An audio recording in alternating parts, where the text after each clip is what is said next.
ప్రార్థన చేయాలి. నన్ను విడిపించవు బంధకాల్లో నుంచి, శోధంలో నుంచి నన్ను విడిపించవు. నేను ఆశ్రయించగా నన్ను సిగ్గుపరచలేదు. నీ యందు నమ్మిక ఉంచగా నా పక్షం నువ్వు చేసిన కార్యాలు ఎన్నో ఉన్నాయి కనుక బంధింపబడిన వారు, ఇరుగు పొరుగు వారు ఉన్నారు, మా కుటుంబంలో ఉన్నారు, మా సమాజంలో ఉన్నారు, మా దేశంలో ఉన్నారు, మా గ్రామంలో ఉన్నారు. వారిని కూడా జ్ఞాపకం చేసుకుని వారి కొరకు నువ్వేం చేయాలంట? ప్రార్థన చెయ్యాలి. ఆడు బంధకులు ఉంటే నాకెందుకు, ఎట్ట ఉంటే నాకెందుకు.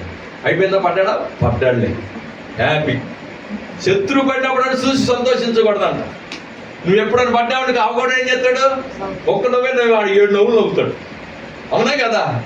అందుకని మనం ఏం చేయాలంట? బంధకంలో ఉన్న వారిని మీరు ఏం చేయాలంట? అనుదినం ప్రార్థన మీరు జ్ఞాపకం చేసుకునండి. మీరు శరీరంతో ఉన్నారు కనుక కష్టకాలం నేను సంభవించినప్పుడు వారిని కూడా జ్ఞాపకము చేసుకోవాలి. ఎప్పుడు?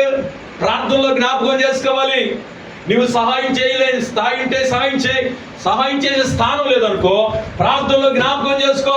కష్టకాలంలో ఉంది కుటుంబం, ఇబ్బందులో ఉంది కుటుంబం, బంధకాల్లో ఉంది కుటుంబం, విడుదల కలగజేయి, సహాయం చేయి. నాకు సహాయం చేసినట్లుగా వారికి కూడా సహాయం చేయి. వారు నిన్ను ఎరగకపోవచ్చు, నిన్ను తెలియకపోవచ్చు, నిన్ను ఏవో ఒత్తుడని రుచి చూసి తెలుసుకోలేదేమో. ఒకవేళ తెలుసుకునేటట్లుగా చేసి నీ కార్యాలు వారి పక్షాన రూఢిపరచమని అంట.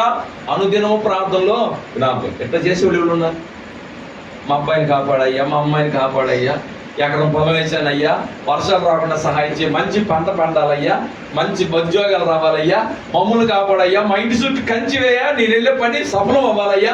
ఇదే కదా మనుషుడు కోరుకునేది. పౌలు అంటాడు అలా కాదు, దేవునికి ఇష్టమైన ప్రార్థన నువ్వు అత్యాశక్తితో చేయాలి. వీరందరి కొరకు నువ్వు చేస్తే వారు కూడా ప్రభుని అంగీకరించడము ప్రారంభిస్తారు. కనుక అలాంటి ప్రార్థన మనం ఏం చేయాలంట? జ్ఞాపకం చేసుకోండి అని దేవుని వాక్యము సెలవిస్తుంది.